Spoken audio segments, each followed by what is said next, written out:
موسی علیہ السلام خدای پاک ته وی چې یا الله ما چې کله مړ کې ما نه به تپوس کې او ډېر وګدو مر راکا ویلې خط د اس په ملا لاس کې ده چې ستا د لاس لاندې څومره ویښته راله نو د ویښته په سر به یو کال عمر درکوم.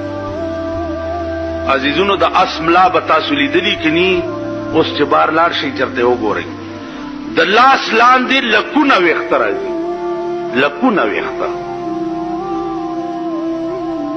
نو الله ته وفرمایل موسی علیہ السلام چې یا الله که دام خلاص شي بیا بیا به دې مړ کوم.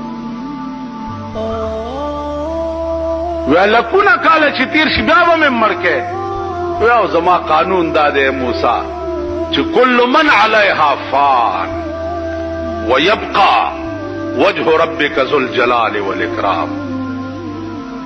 کل من علیها فان اے پیغمبره دا څه چې ته ګورې دا به فنا شي. ويبقى وجه ربك ذو الجلال والاکرام.